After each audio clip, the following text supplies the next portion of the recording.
Sir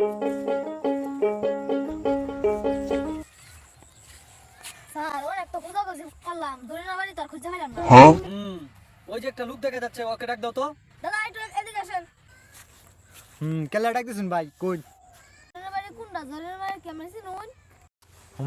চিনি তো, কেলা গিয়া? জরিনা বেগম নামে লটারিতে 50 কোটি টাকা পাইছে। আমরা এখন চিন্তাশীল, সে যদি 50 কোটির আর কথা শুনে সে যদি মারা যায়। আমি তো জানি এমন এক গরিব মানুষ 50 কোটি টাকার কথা শুনে এত মারাও যায় তারে। আসেন আমার সাথে। স্যার আপনারা খারুন, আমি কইতাছি। জরিনা ভা, তোমার একটা কথা কই বেড়াইছি। কি কথা? ধরো তোমার আমি 50 কোটি টিয়া দিলাম, পরে এটা তুমি কি করবা? হ্যাঁ, আমার যে জামাই আছে এই জামাইরে তালাক দিয়া দিমু, পরে আম্মেরে বিয়া হরাম। 50 কোটি টিয়াতে 25 কোটি টিয়া আম্মেরে দে আলবাম। হ্যাঁ 25 কোটি আমার দেয়ালবা? এই কি হইলো তোমার? তুমি নিজেই মরে গেলা।